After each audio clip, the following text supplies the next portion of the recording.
C'est un business, quoi. C'est Un business. la La pauvreté pauvreté. est un business. C'est horrible à dire, évidemment, mais c'est un business.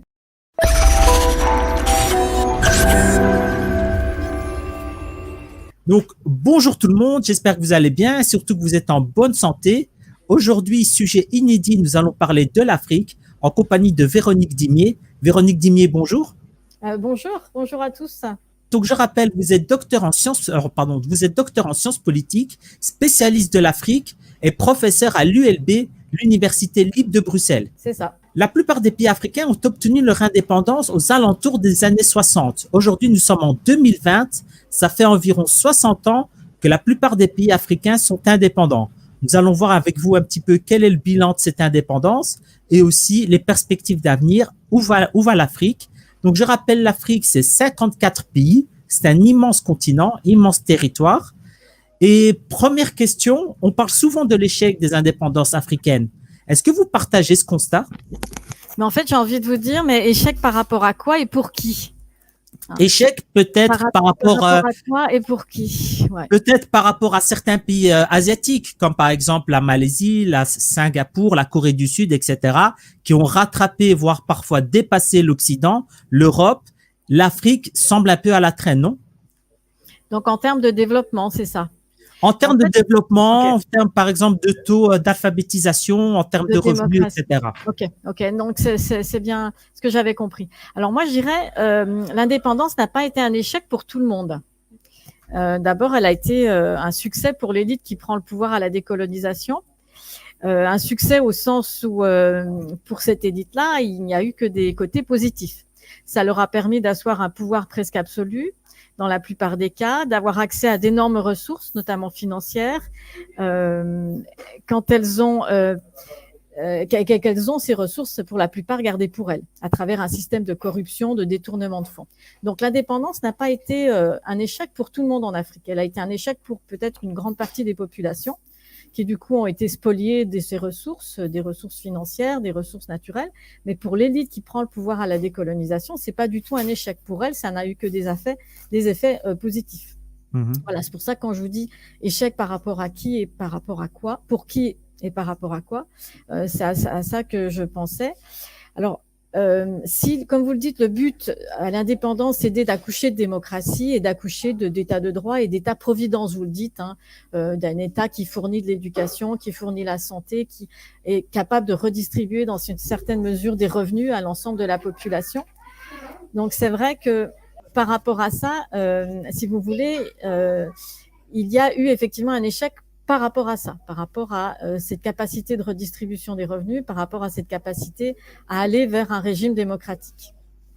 Comment se fait-il en fait que il y a certaines familles en Afrique qui sont accaparées le pouvoir et que la majorité de la population n'en a pas profité? J'allais y arriver.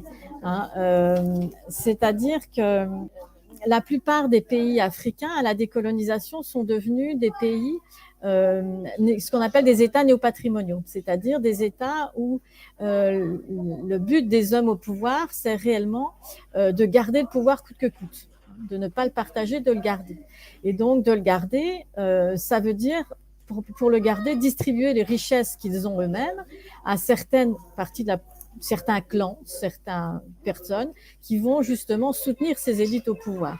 C'est ce qu'on appelle la politique du ventre, dit Jean-François Bayard, ou l'État néopatrimonial, c'est-à-dire un pouvoir, une sorte d'État où la légitimité, l'autorité des hommes au pouvoir dépend de leur capacité à acheter des clients par toute une sorte de distribution de prébendes, d'argent.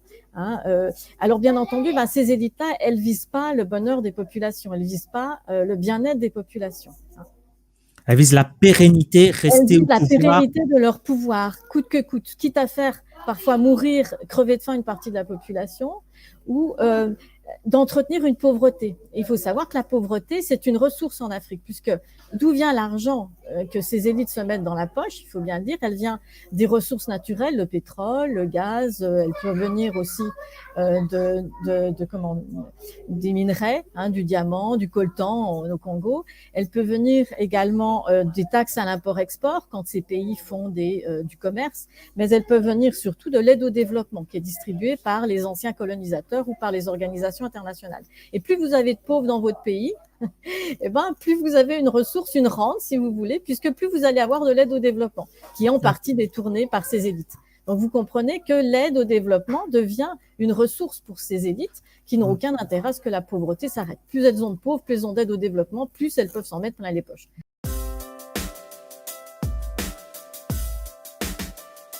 Les États africains ont 60 ans d'indépendance et je pense qu'il faut acter le fait qu'ils sont indépendants depuis les années 60.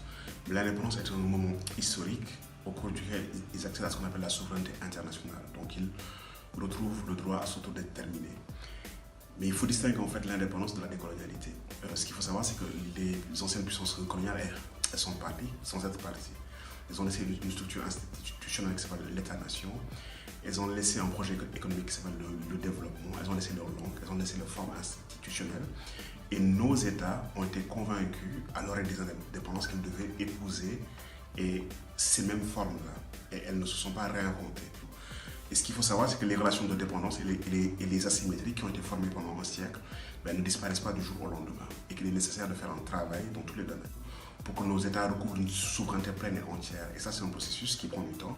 À ceci, je dois rajouter que tous les États du monde sont interdépendants. On est dans un monde déglobalisé. Mais certains se sont pris dans des structures de dépendance beaucoup plus fortes que d'autres. Et les nôtres le sont encore. Et le processus de décolonialité, il est en cours, mais il est loin d'être achevé.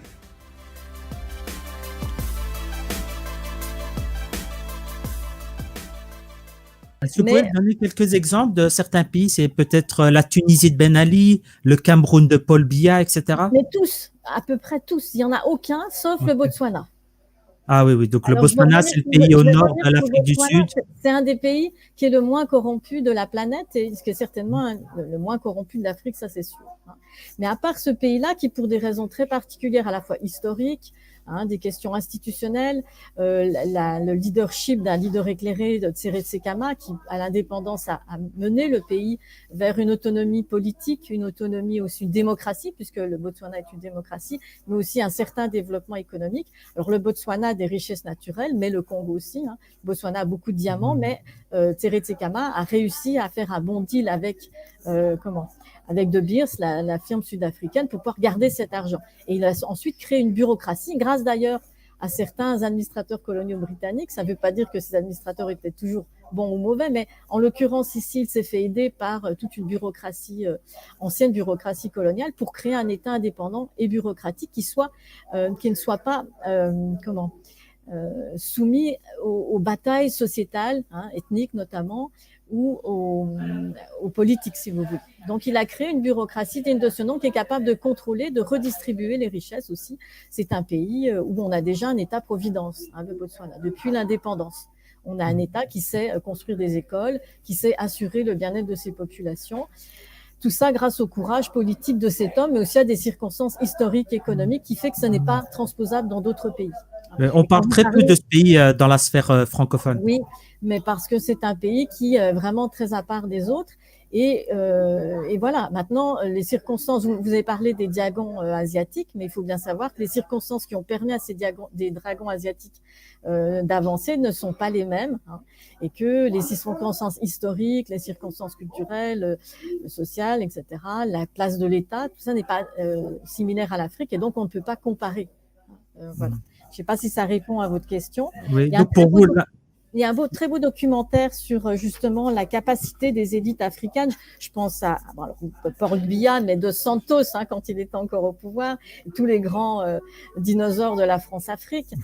Tous ces gens-là ont pillé, je dirais, l'Afrique, ont pillé les ressources pour s'en mettre plein les poches, pour redistribuer ça à leurs clients et pour se maintenir au pouvoir coûte que coûte. Voilà.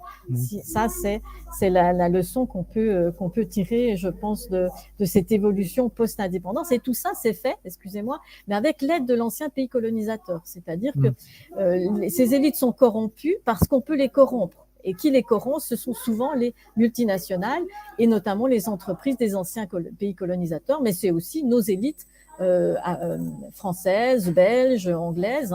Alors pour ne prendre que la France, puisque c'est l'exemple le plus connu, mais vous retrouverez des mêmes exemples, des exemples similaires en Belgique et en Angleterre. Je veux dire,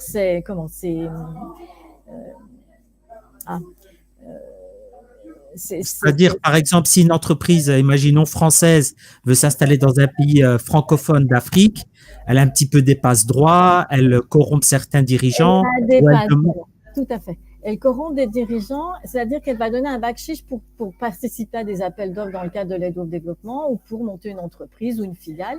Et ces bakshish, tenez-vous bien, étaient dans les années 2000 déductibles des impôts en France. D'ailleurs, il l'était aussi de la Belgique. Donc, c'est un système institutionnalisé. Je ne savais pas ça. Alors derrière, Bakshish est déductible des impôts. un bakshish qui est déducté des impôts, un bakshish qui peut aller jusqu'à 2 ou 3 millions. Il y a la thèse de C'est fou. oui, c'est incroyable hein, quand on y pense. Et c'est uniquement avec le CDE qui a commencé à avoir un débat sur l'aide liée que ces pratiques qui existent toujours, mais elles ne sont plus institutionnalisées. Hein, mais là, vous aviez un système institutionnalisé de corruption, pour le coup, pour ces élites. Alors attention, quand je parle des multinationales, c'est pas seulement les multinationales, c'est aussi les hommes politiques français. N'oubliez pas que tous nos grands présidents, leur campagne électorale a en partie été payée par des élites africaines, que ce soit Houphouët-Boigny, que ce soit Bongo, hein, que ce soit Mobutu. Si vous avez vu le superbe documentaire de Thierry Michel, pardon, de Thierry Michel Michel, c'est quelqu'un d'autre. Mobutu roi du Zaïre ou Katanga Business. En tout cas, dans Mobutu roi du Zaïre, vous voyez très bien que Mobutu va payer les campagnes électorales de Valéry Giscard d'Estaing. Plus récemment, Kadhafi a payé les campagnes électorales de notre ami Sarkozy. Avant que Sarkozy fasse la guerre à la Libye et détruise le pays. Donc, vous voyez, ce système, c'est un système d'interdépendance, c'est-à-dire que les anciens pays colonisateurs ont besoin des élites africaines pour toute une sorte de choses, par exemple avoir des voix à l'ONU, avoir accès à des matières premières, par exemple le coltan ou le Congo, pour faire ces téléphones portables dont on a besoin et qui coûtent assez peu cher parce que précisément on pille ces pays, parce que certaines multinationales pillent ces pays avec plus ou moins le support de tous les pays occidentaux. Je pense notamment à l'est du Congo où il y a un certain nombre de viols qui sont perpétrés par des petites des petits mouvements locaux, des mouvements de guérilla, si vous voulez, mais qui travaillent plus ou moins avec. C'est ce que montre très bien aussi Thierry Michel et d'autres qui travaillent très bien avec l'État et qui pillent et qui violent pour avoir du coltan qu'ils revendent à des prix très bas à nos multinationales pour qu'on puisse avoir des téléphones portables à bas prix. Donc c'est tout un système d'interdépendance. Vous voyez bien que les élites africaines dépendent du soutien des élites européennes, enfin de nos dirigeants européens et de la France, de la Grande-Bretagne, voire des États-Unis, de l'ancienne Union soviétique et actuellement de la Russie, peu importe, maintenant de la Chine, puisqu'on va en parler. Et parallèlement, nos élites françaises voient leur campagne électorale payée par ces élites africaines. Et ça continue. Certainement que dans quelques années, on trouvera encore d'autres cas. Voilà, je ne sais pas si ça répond à votre question. Il y a un très beau documentaire également sur de Renzo Mertens qui s'appelle Enjoy Poverty et qui montre très bien ça, comment les élites africaines ont utilisé la pauvreté comme une rente. C'est un business, quoi. C'est un business. La pauvreté est un business. C'est horrible à dire, évidemment, mais c'est un business. Oui. Est-ce que donc pour vous, la source un petit peu du malheur de l'Afrique, c'est la corruption de ces élites, et c'est pas forcément lié à la colonisation, parce qu'on entend souvent des militants africains parler toujours de la colonisation, revenir sans cesse sur la colonisation comme étant la source un petit peu de leurs maux, de tous leurs maux. Pour vous, c'est pas seulement la colonisation. C'est les deux. C'est-à-dire que la colonisation a accouché de ces monstres administratifs, administratifs et néopatrimoniaux que sont les États, la plupart des États africains. Tout simplement parce qu'on a développé, par exemple, ce qu'on appelait le gouvernement indirect. Donc, on gouvernait à travers les élites locales, si vous voulez, les chefs traditionnels. Or, dans la plupart des cas, si on prend l'exemple du Cameroun que vous mentionnez, c'est très clair, à la décolonisation, ce sont ces chefs traditionnels, Ahidjo notamment, qui prend le pouvoir. Et donc, ce sont les mêmes collaborateurs qui collaboraient durant la colonisation qui prennent le pouvoir à la décolonisation. Et donc, il n'y a pas eu vraiment de changement d'élite, les mêmes, sauf que ces élites-là sont devenues autonomes et ont pu encore, comme le démontre Jean-François Bayard, ont pu encore plus s'en mettre dans les poches puisque le colonisateur n'était plus là en tant que tel. Mais là, avec le temps, ces vieilles élites commencent à disparaître et peut-être qu'il y aura des présidents plus jeunes, des nouvelles élites, surtout que l'Afrique est très jeune. Donc peut-être un renouvellement des générations. J'en doute, parce que regardez ce qui se passe au Gabon. Le président Gombo a été succédé, enfin, c'est son fils qui a succédé à son père. La même chose au Togo. Je veux dire Kabila, n'en parlons pas. Et Kabila, en Congo, à l'heure actuelle, partage le pouvoir. Hein, mais il est toujours là. Je veux dire, il est toujours là derrière Tshisekedi. Et qui a succédé, c'est le fils de Tshisekedi, un ancien opposant. Vous voyez, donc il n'y a pas vraiment un renouvellement des élites en Afrique. C'est les fils qui prennent le pouvoir et qui continuent les mêmes pratiques, je dirais. Enfin, moi, il y a eu parfois aussi, par exemple, dans certains d'autres pays, par exemple en Asie, c'était aussi des dictatures, mais il y a quand même eu un développement économique. Donc en Afrique, il y a parfois des dictatures, mais on voit pas trop le développement. C'est-à-dire les élites africaines n'en ont vraiment rien à faire du développement. Ce qu'ils cherchent, c'est simplement la pérennité du pouvoir. Mais je pense qu'il y a plusieurs facteurs, effectivement. Hein. N'étant pas économiste, je m'aventurerai pas pour dire ce qui a permis aux pays asiatiques de se développer. Ce qui est sûr, c'est qu'ils avaient un État fort qui a contrôlé ce développement. Oui, c'est ça. Les pays asiatiques avaient un État digne de ce nom. En Afrique, vous n'avez pas d'État. Vous avez un État qui est capturé par des ethnies ou par des clans qui veulent garder le pouvoir pour les raisons que je vous ai expliquées. C'est peut-être ça aussi la source du problème, c'est que c'est peut-être l'Europe qui a créé tous ces pays-là durant la conférence de Berlin, sans tenir compte peut-être des ethnies, des peuples qui ont un petit peu découpé comme un puzzle et qui aujourd'hui donc sont pas des vrais États. Et c'est peut-être pour ça qu'il y a aussi toutes sortes de tensions et de problèmes aujourd'hui, comparé par rapport à d'autres pays dans d'autres continents. Mais je ne suis pas d'accord avec ça. C'est-à-dire que je pense que c'est d'aller trop loin.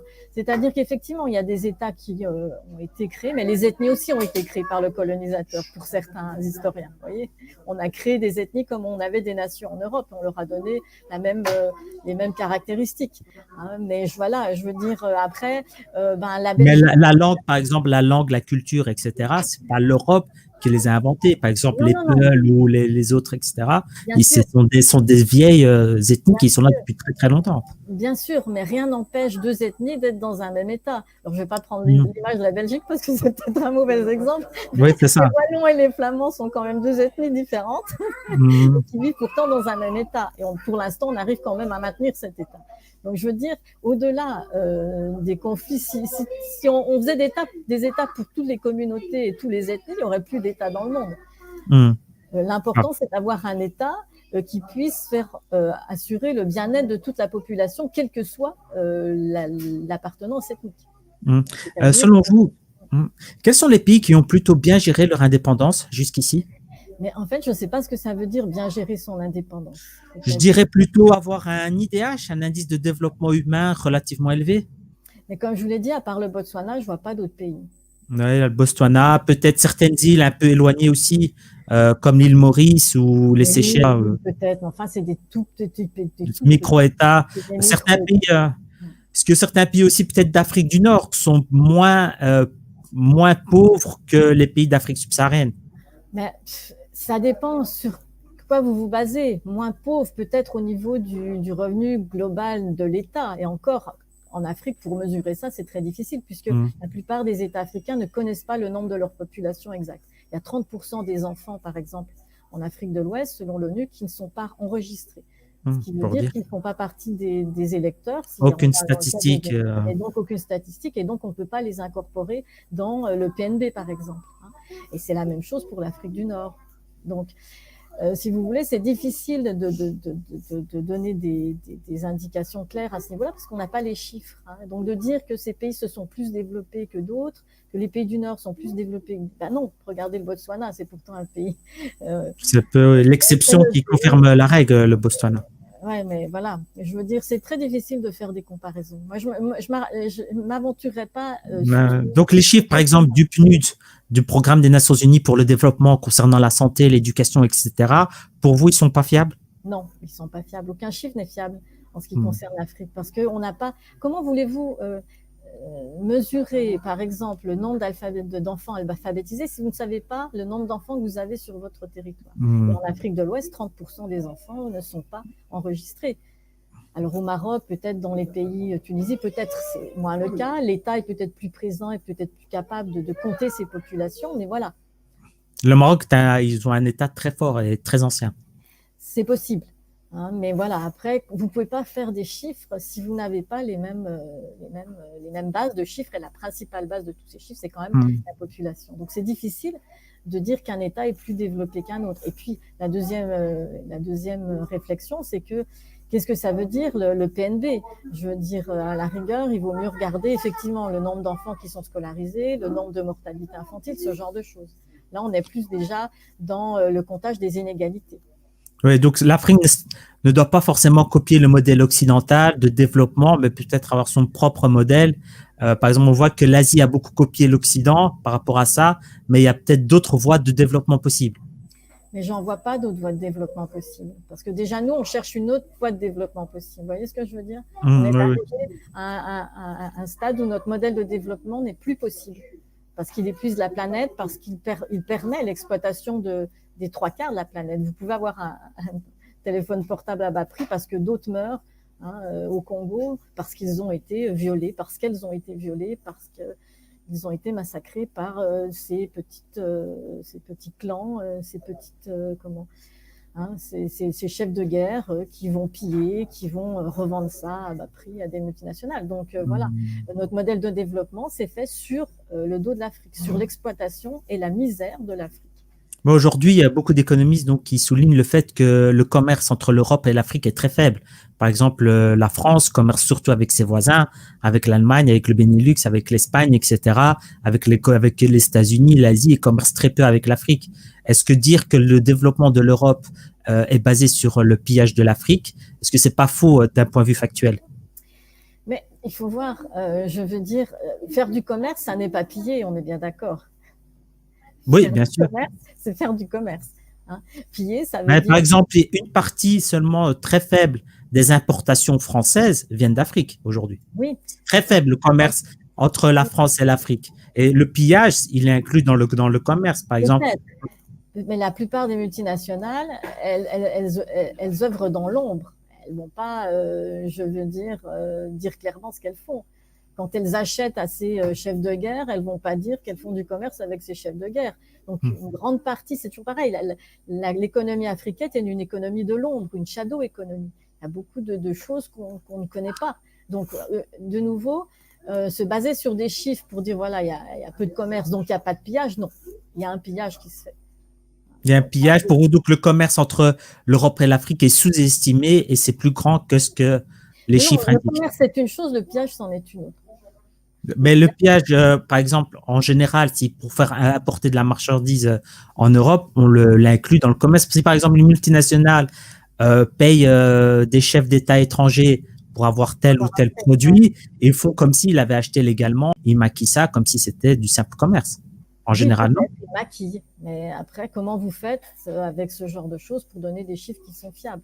Ça reste quand même la shadow Donc économie. pour vous, selon vous, notre développement est basé en grande partie, excusez-moi, notre développement est basé en grande partie sur le pillage de l'Afrique.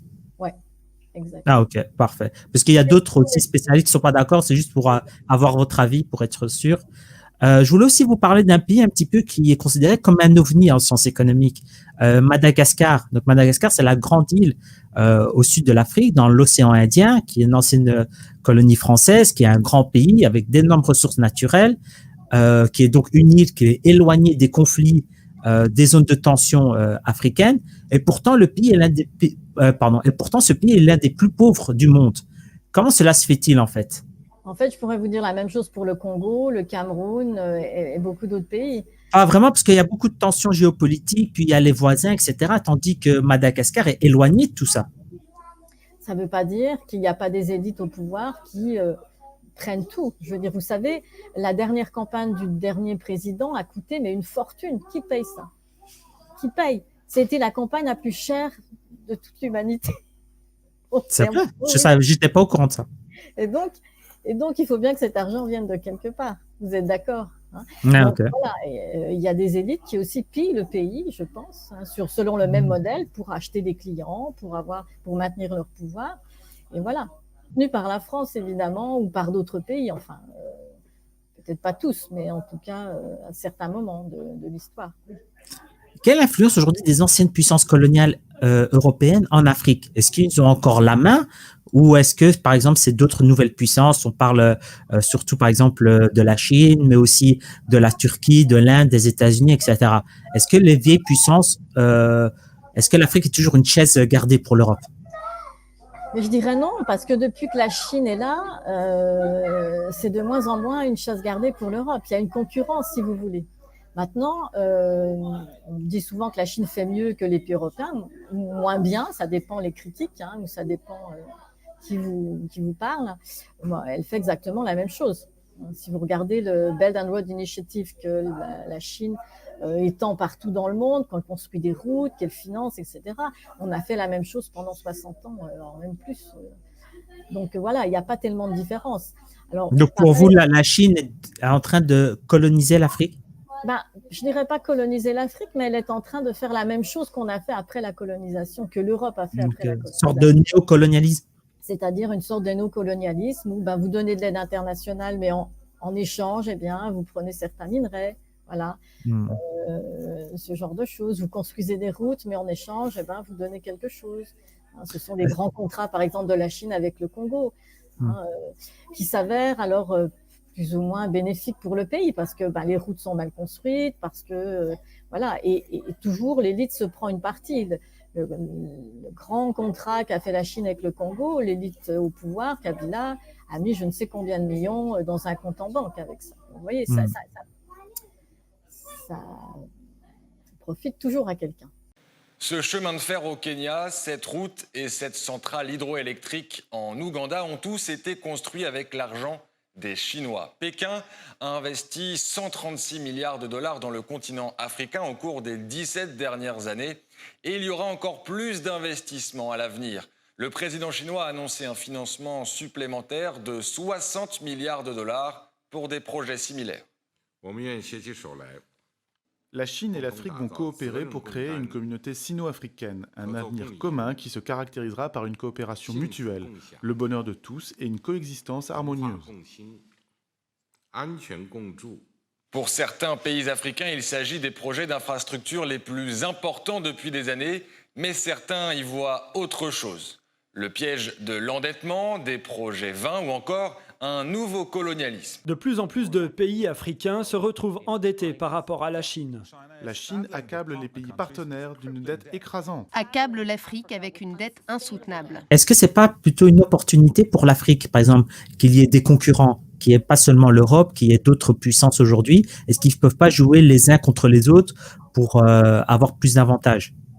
Si, c'est ce qu'ils faisaient déjà durant la guerre froide. Ils jouaient de l'Est et l'Ouest, donc États-Unis, Europe contre l'URSS pour avoir de l'aide au développement.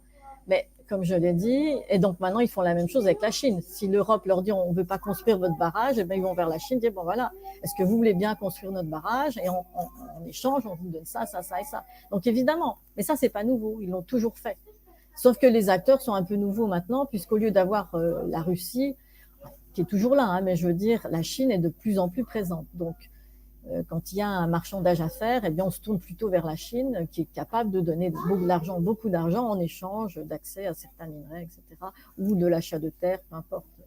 Est-ce que aussi le fait, par exemple, que chaque fois l'Europe ou l'Occident de manière générale fasse pression pour, par exemple, la démocratie, les droits de l'homme, etc., est-ce que si c'est pas un souci, puisqu'il y a beaucoup de pays africains qui en ont marre un petit peu de l'hypocrisie européenne, de ce sort de néocolonialisme, et par exemple la France a bombardé la Libye au nom des droits de l'homme, et on voit aujourd'hui la situation actuelle de la Libye et des pays voisins.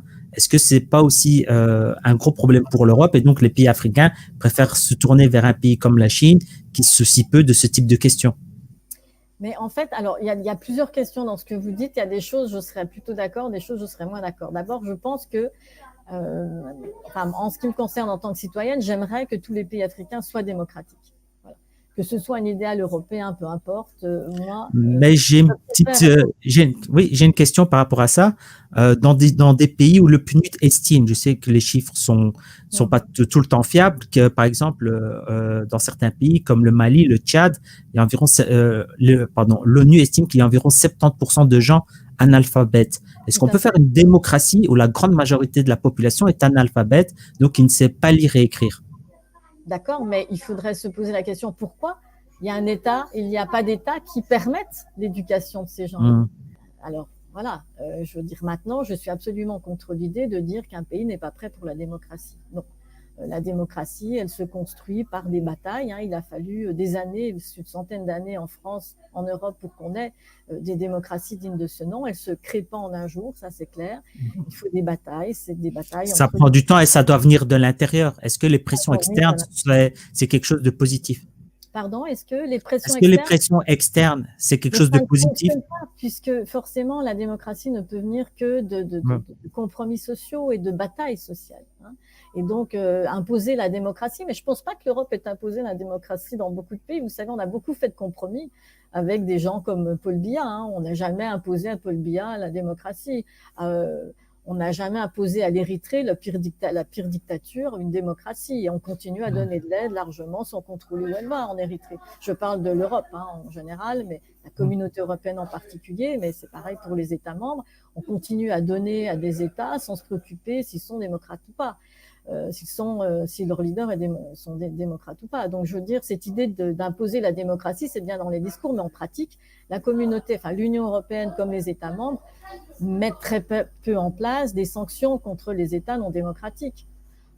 Peut-être récemment le Burundi en 2015, quand le président... Mais dans les discours, peut-être pas dans les faits, mais dans les discours, on entend souvent les présidents, par exemple français ou autres, parler chaque fois de démocratie, que telles élections dans tel pays ne sont pas viables, etc. Donc, on a l'impression un petit peu, d'un point de vue de la communication, que c'est quelque chose, une préoccupation importante des pays européens. Mais bien sûr, dans la communication, dans les discours, mais si c'était si important que ça, est-ce qu'on continuerait à faire de Kagame le bon élève de toutes les aides internationales? C'est quand même pas le meilleur des démocrates. Les dernières élections, il les a eues à 99%, quelque chose comme ça. Je me trompe peut-être sur les chiffres, mais en tout cas plus de 90%. Ça, j'étais pas au courant qu'il y avait plus de 90% pour Paul Kagame au Rwanda. Bien sûr. Donc c'est pas le meilleur des démocrates, vous en conviendrez.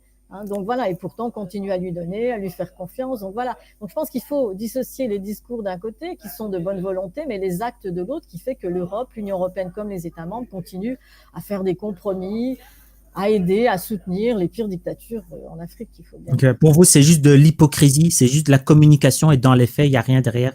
C'est pas de l'hypocrisie, c'est de la réelle politique. C'est-à-dire, voilà, ce sont des pays qu'on aide parce que voilà, ils nous servent quelque part. Dans quelque chose. On ne va pas aider quelqu'un s'il ne nous sert pas en retour. On part toujours d'interdépendance. N'oubliez pas qu'on est dans l'interdépendance toujours. On entend souvent parler du panafricanisme, c'est-à-dire la réunion de tous les pays d'Afrique dans un seul État. On parle souvent des États-Unis d'Afrique. Est-ce que pour vous, c'est quelque chose de réaliste ou bien c'est tout simplement un rêve, un doux rêve? Mais c'est un doux rêve. Et alors peut-être qu'un jour ça se réalisera, mais regardez le temps qu'il nous a fallu et le temps qu'il nous faudra encore pour réaliser une vraie Union européenne. Oui. Est-ce qu'on peut comparer les deux vraiment? J'ai pas l'impression, puisque on va dire l'Europe, il y a beaucoup de peuples, etc. Il y a quand même, on va dire, des bases communes. Je pense à la Grèce, à Rome, au christianisme, etc. Tandis qu'en Afrique, on voit pas ça. Il n'y a pas vraiment de base civilisationnelle commune. Au niveau de la religion, il y en a qui sont chrétiens, d'autres musulmans, d'autres un peu, on va dire, animistes, entre guillemets. Et on ne voit pas vraiment de lien. Je ne vois pas, par exemple, le rapport entre le Sénégal et le Zimbabwe, par exemple. Je dirais que vous voyez beaucoup de rapports entre l'Allemagne et la France. Je veux dire. Bien sûr, oui, bien sûr, il y en a. Bien sûr. Non, mais attendez, vous parlez de culture commune entre les deux. Non, je ne parle pas vraiment de civilisation. Il y a quelque chose derrière, quand même. Il y a la Grèce, il y a Rome, il y a le christianisme, il y a une partie de la France est germanique, il y a l'Alsace, il y a le nord de la France, la Flandre. C'est aussi un petit peu germain, culture flamande, un petit peu comme la Belgique. Il y a quand même des choses communes. Donc, on ne peut pas comparer la France et l'Allemagne et le Sénégal et le Zimbabwe. Moi, je ne vois pas pourquoi. Parce que franchement, là, vous savez, la France et l'Allemagne, fin du 19e, début du 20e siècle, pour eux, un Français, c'était la même chose que le pire. Et l'Allemagne était pour les Français, pour les Allemands, la France était le pire et ils étaient très différents. Vous savez, mais si vous comparez, si vous regardez, c'est Gérard Noiriel qui a fait beaucoup de travaux sur l'immigration en France, fin du 19e siècle. Il montre comment les Français tuaient les catholiques, les pogroms de catholiques polonais, voire même italiens, parce qu'ils ne pratiquaient pas le catholicisme de la même manière, fin du 19e siècle, en France. Donc voilà, c'est pas parce qu'on est d'une même religion, si vous voulez, que forcément on est fait pour vivre ensemble. Dans une même religion qu'est le catholicisme, deux peuples s'entretuent parce qu'ils pratiquent pas le même catholicisme.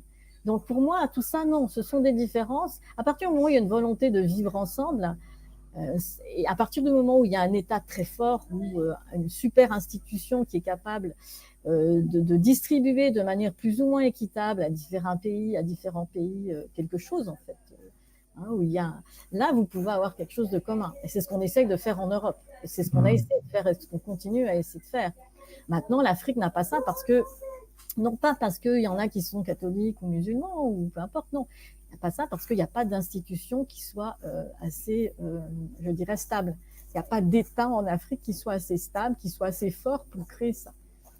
Dites-vous bien qu'à la fin de la Seconde Guerre mondiale, malgré la guerre mondiale, vous aviez deux États, la France et l'Allemagne, qui quand même avaient une certaine solidité. Je veux dire, il y avait des bases qui étaient là.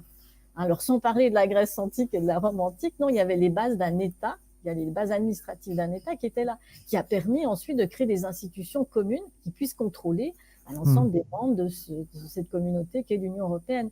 Vous n'avez pas la même chose en Afrique à l'heure actuelle, c'est-à-dire des États qui soient assez forts pour créer, même à un niveau de sous-région, des communautés telles comme la communauté européenne, parce qu'ils n'ont pas les institutions.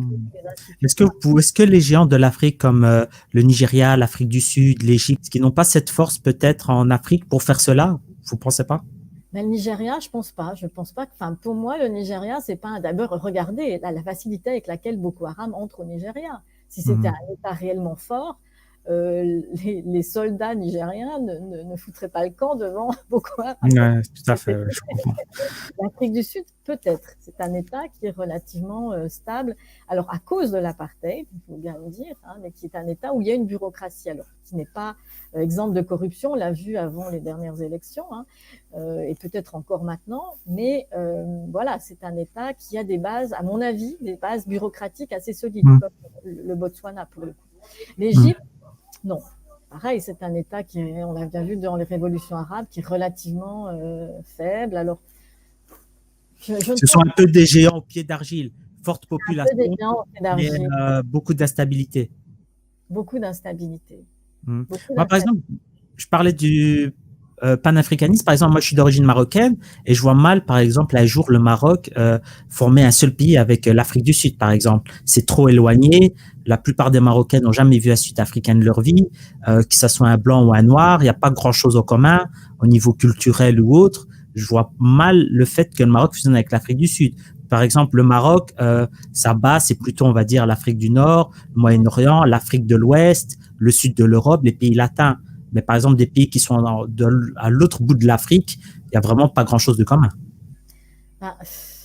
Une fois de plus, s'il y a une volonté commune de former un ensemble commun, quelle que soit la base culturelle, on peut le faire. Je ne pense pas que ça se fait. En tout cas, je ne pense pas que le Maroc un jour fusionnera avec l'Afrique du Sud. Ça me paraît totalement utopique. Mais je ne pense pas qu'il y aura une Union africaine qui soit capable de faire la même chose que l'Union européenne. Donc voilà, en ce sens, je suis d'accord avec vous. Mais je ne pense pas que ce soit à cause de différences culturelles.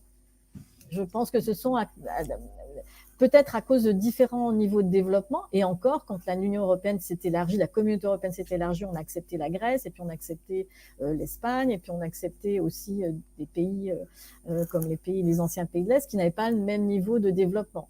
Bon, ça a été peut-être difficile à gérer, en tout cas pour la dernière vague d'élargissement, mais en Afrique, les niveaux de développement entre pays sont beaucoup trop différents.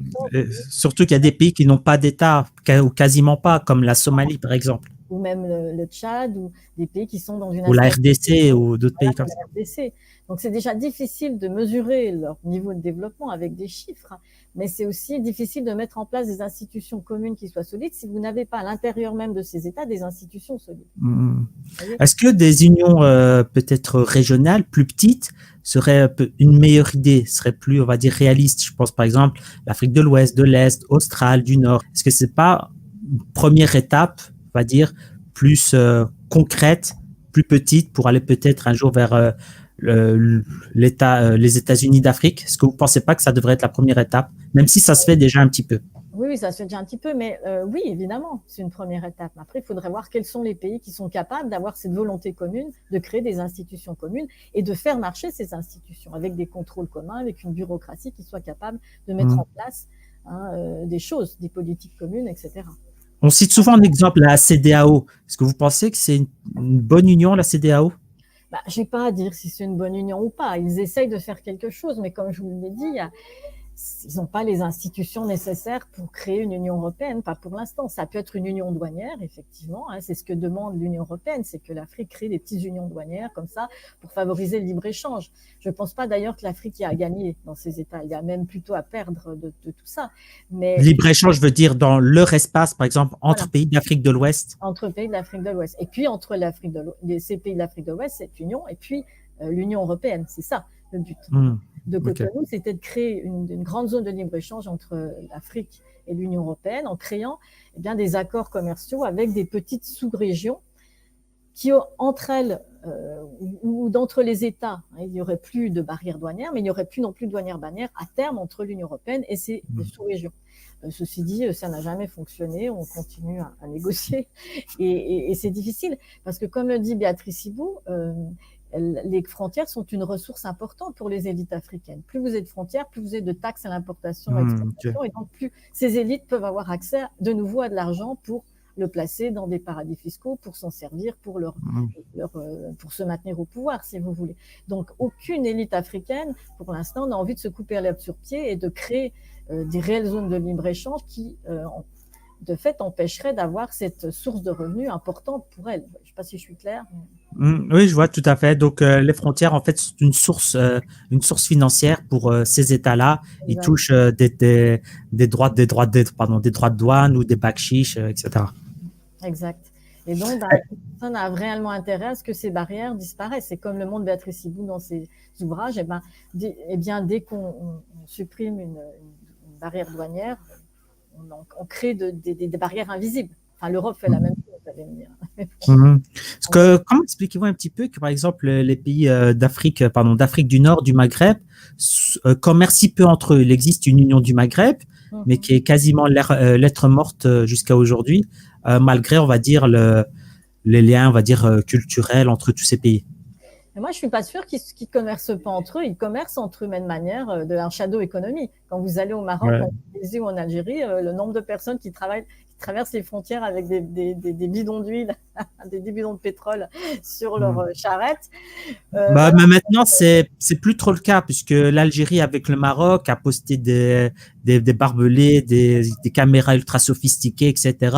J'ai entendu dire que c'était très difficile aujourd'hui de passer la frontière de manière clandestine. D'accord. Bon. Donc pour vous, c'est quoi? C'est des tensions géopolitiques entre les nations? C'est-à-dire? Par exemple, pourquoi ces pays commercent peu, on va dire, de manière légale? Pourquoi est-ce qu'ils abattent pas les frontières? Pourquoi il n'y a pas de libre-échange entre les populations, etc.?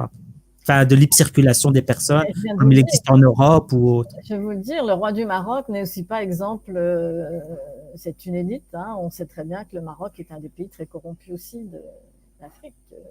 Donc, supprimer les barrières, ça veut dire moins, évidemment, de taxes. Ça veut dire moins d'argent. Alors, pourquoi il n'y a pas plus de commerce entre ces pays? Ça, je ne peux pas vous dire parce que je ne suis pas économiste. Donc, ça, je ne peux pas vous répondre. Quelle est la base économique qui fait que ces pays ne commercent pas plus entre eux? Ça. Vous voudrez aussi parler d'un autre pays, l'Afrique du Sud. Donc, l'Afrique du Sud, c'était un pays qui connaissait un régime affreux, un régime d'apartheid, c'est-à-dire de développement séparé, les Blancs d'un côté, les Noirs de l'autre, etc. Et ce pays-là, petit à petit, donc, a connu la démocratie, est devenu ce qu'on appelle la nation arc-en-ciel. et on a l'impression que depuis que le pays est devenu une démocratie, on n'a pas l'impression qu'il y ait vraiment un réel, on va dire, développement économique, malgré qu'il y ait malgré qu'il y ait une élite d'origine européenne. Et on ne sent pas, par exemple, un fort développement économique, social, etc.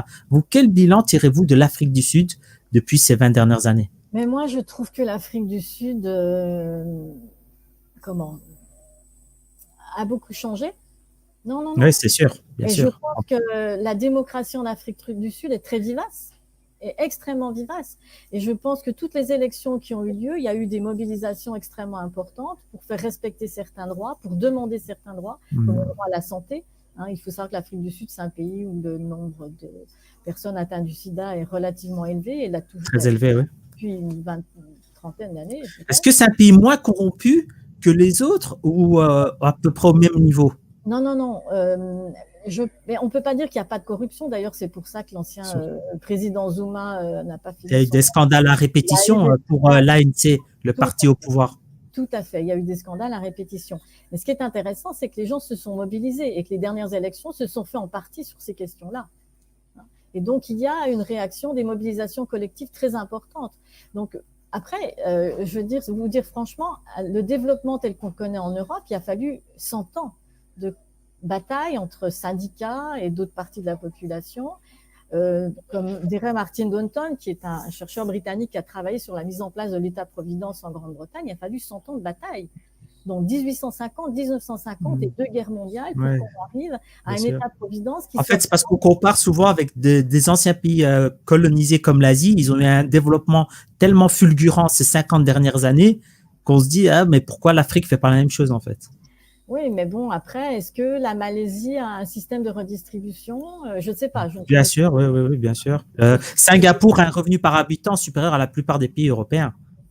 Après, c'est un petit pays, Singapour aussi. Il y a certainement des conditions économiques, politiques qui font que ce pays a pu atteindre le développement qu'il a connu. On ne peut pas comparer Singapour et l'Afrique du Sud. Disons qu'ils avaient à la tête, je dirais, une sorte de dictature, mais quand même qui avait le souci du développement. Donc, ils ont une sorte, c'est toujours une dictature, mais c'est une dictature, on va dire, dont l'objectif prioritaire est le développement économique. Après, je pense que pour revenir à l'Afrique du Sud, vous avez des leaders qui veulent réellement le développement économique. Le problème, c'est que c'est quand même un pays qui est sorti de l'apartheid relativement pauvre, avec beaucoup d'inégalités, et vous ne construisez pas une société moins inégalitaire en 30 ans, c'est pas possible.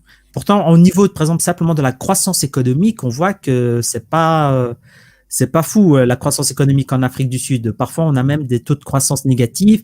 On a eu même, par exemple, des problèmes d'électricité pour exploiter les mines, des choses vraiment, on dirait vraiment que c'est le tiers-monde dans certains endroits. Que ça n'a rien à envier à d'autres pays. Et d'un autre côté, c'est très développé. Mais c'est un pays qui, comme le Brésil, comme l'Inde, ce sont des nouveaux pays industrialisés, comme on les appelle, dont la croissance est basée sur de très fortes inégalités entre différentes sections de la population.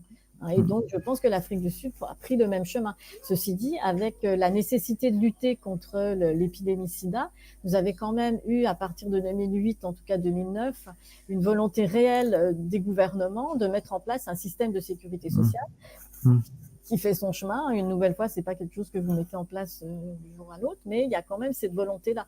Et il y a une société qui est civile, qui est très très importante et qui se bat pour ses droits. Et ça, on ne le voit pas pas forcément dans d'autres pays africains. Je ne veux pas généraliser, parce que bon, on a eu toutes ces manifestations au Burkina Faso et puis dans tous les pays d'Afrique du Nord lors de la Révolution. Mais je veux dire, il y a quand même en Afrique du Sud une société civile extrêmement consciente. Et moi, j'envie d'ailleurs cette société civile, parce que vous savez, je suis allée dernièrement à la manifestation pour sauver notre système sanitaire en Belgique. On était quand même peu nombreux. Vous savez combien de personnes se sont mobilisées pour défendre l'accès aux médicaments des gens qui étaient atteints du sida? Ils étaient des milliers, des millions. Quand ils se sont mobilisés en 2002, en 2003, ils ont organisé des manifestations, mais aussi des campagnes de désobéissance civile avec beaucoup de courage. Ils ont menacé de boycotter les élections parce que voilà, il y a une société civile qui est extrêmement dynamique. Et moi, j'envie même à la rigueur la société civile même du Burkina Faso qui a eu le courage de se débarrasser de Compaoré. Et j'ai envie de dire aux jeunes de nos pays, mais faites comme ça, bougez-vous les fesses, parce que on va pas, voilà, notre système n'est plus viable. Vous voyez, et Que puis, pensez-vous un petit peu de la mixité en Afrique du Sud, de relations entre les Blancs et les Noirs? Est-ce que ça va de mieux en mieux ou quel est votre avis par rapport à ça? mais ça, j'en sais rien. Je suis moi-même allée en Afrique du Sud. Vous avez des endroits qui sont restés, des endroits qui sont restés très clairement, des endroits fermés, des sortes de ghettos pour des classes sociales qui sont aisées, mais ces classes sociales sont aussi bien des classes sociales noires, si on reprend les termes sud-africains, que blanches. Donc voilà, et donc il y a, je dirais, à la différence entre les races, vous avez désormais une différence sociale très importante, qui parfois recoupe celle de la race. Parce qu'on voit très bien qu'il y a pas mal dans ces classes, effectivement, de blancs, mais il y a aussi pas mal de noirs, parce que beaucoup de blancs sont partis d'Afrique du Sud. Est-ce que vous pensez que l'Afrique du Sud peut être un leader pour l'Afrique, pour essayer d'un petit peu intégrer tous ces pays-là, un fédérateur? Mais je pense qu'elle a tellement déjà de problèmes à régler en son sein même. Maintenir une démocratie, on l'a vu durant Zuma, cette démocratie a été bien attaquée de l'intérieur avec toutes les affaires de corruption. Zuma qui n'a pas hésité à tirer aussi sur une 47, je crois, syndicalistes, à tuer donc des gens qui faisaient partie de l'ANC. C'est extrêmement préoccupant et donc l'Afrique du Sud a beaucoup de choses à régler en son sein. Je pense qu'elle n'est pas en mesure de s'occuper de l'entièreté des problèmes de l'Afrique. Il n'y a pas encore pour vous de grands pays fédérateurs qui pourraient un petit peu lancer le mouvement? J'en vois pas, mais parce qu'il y a vous pouvez, je pense, fédérer si vous avez, comme je l'ai dit, des États qui sont stables, qui sont forts, qui peuvent redistribuer d'une certaine mesure les richesses. Ça veut dire un système de taxation aussi que très peu de pays africains ont. Un système de taxation des revenus, par exemple, qui est très peu institutionnalisé. Oui, c'est-à-dire il y a très peu de gens qui payent des impôts en Afrique. Quasiment pas. Il faut déjà, comme je vous l'ai dit, pour pouvoir faire en sorte que ces gens-là payent des impôts, il faudrait déjà les comptabiliser. Puisqu'il y a beaucoup de gens qui n'existent pas officiellement en Afrique, d'une part. Et puis, il y a une très grande différence entre les classes les plus riches qui, parfois et souvent, échappent à ces impôts, et puis des classes pauvres qui, parfois, sont surtaxées quand les taxes existent. Donc, voilà, il y a un système qui doit être refait, et malheureusement, tant que vous n'avez pas des institutions très fortes, une bureaucratie digne de ce nom, au sens positif du terme, une bureaucratie, c'est-à-dire une administration qui est capable de contrôler, de récolter l'argent et de la redistribuer sans qu'il y ait de la corruption, on est d'accord? C'est-à-dire surtout tout ce qui est régalien, l'armée, la police, la justice, etc. Au moins le minimum déjà. Mais ça, je ne pense pas que ce soit le minimum. Le minimum, pour moi, c'est l'éducation et la santé. Au contraire de vous, je ne pense pas que la fonction de l'État, c'est principalement la sécurité, la police et l'armée, parce que tous les États africains l'ont. Alors, certains, on voit leurs frontières menacées. Je veux dire, sans minimum de sécurité, on ne peut pas avoir d'éducation, on ne peut pas avoir de système de santé. Si le pays peut être envahi de n'importe quand, il faut quand même une base, non? Oui, je suis d'accord, mais qu'est-ce qui vient avant? L'éducation et la santé ou la sécurité physique? On peut se poser la question. En économie, on dit souvent que pour qu'un pays se développe, il faut qu'il y ait la paix. Et donc, pour qu'il y ait la paix, il faut un minimum de sécurité. S'il n'y a pas par exemple, des pays en guerre, il n'y a pas d'investissement. Il n'y a pas d'usine qui souffre, par exemple. C'est vrai. Il y a du pillage, comme dans l'Est du pays. Voilà. Donc, les deux vont ensemble. C'est interdépendant, on va dire. Peut-être. C'est plus compliqué que ça, je pense. Et puis, la guerre, c'est aussi un moyen c'est un moyen pour différentes parties de la société de restructurer leurs relations de pouvoir. Et donc, je veux dire, et souvent vous avez la guerre parce que précisément des ressources n'étaient pas bien partagées entre les gens. Vous voyez ce que je veux dire? C'est souvent ce manque d'État qui n'est pas en mesure de redistribuer de manière plus ou moins équitable. On est d'accord, il ne s'agit pas de redistribuer de manière égale, qui, à un moment donné, fait que vous avez une partie de la population qui se soulève, comme dans les révolutions arabes, et qui demande justement une meilleure répartition des ressources. Donc la guerre peut venir d'un manque de redistribution des ressources, et donc d'un manque aussi, quand on dit redistribuer les ressources, c'est redistribuer les ressources dans l'éducation et la santé en général.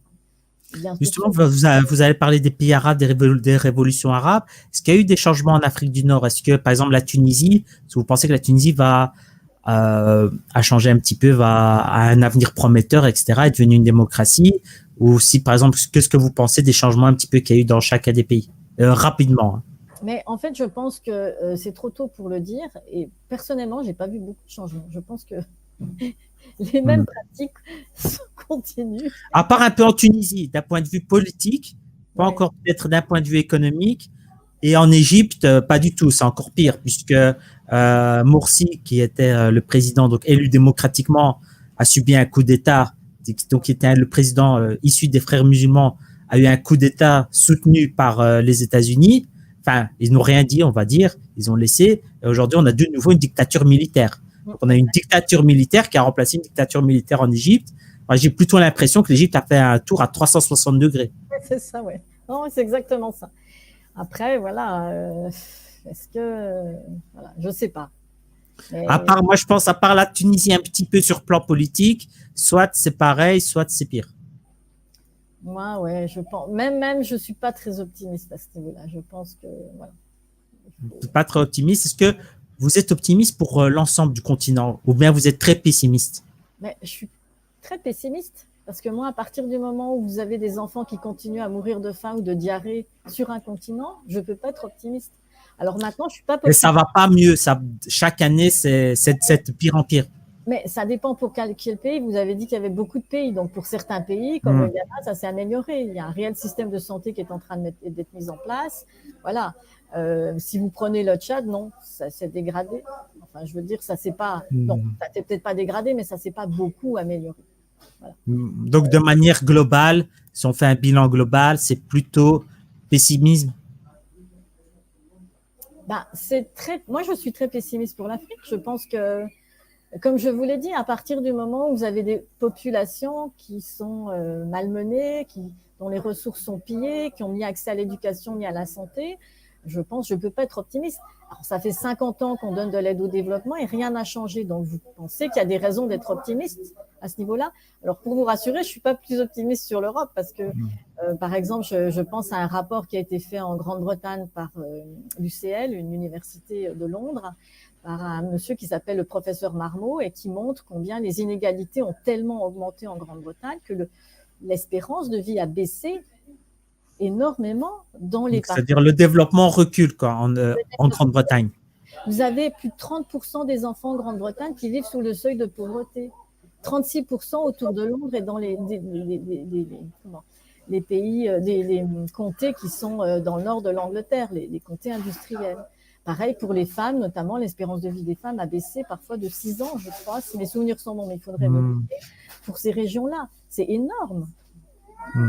Donc, pour l'Europe aussi, la pauvreté grandit, etc. Même pour l'Europe, vous n'êtes pas optimiste? Non, je ne suis pas optimiste. Je pense que nous sommes...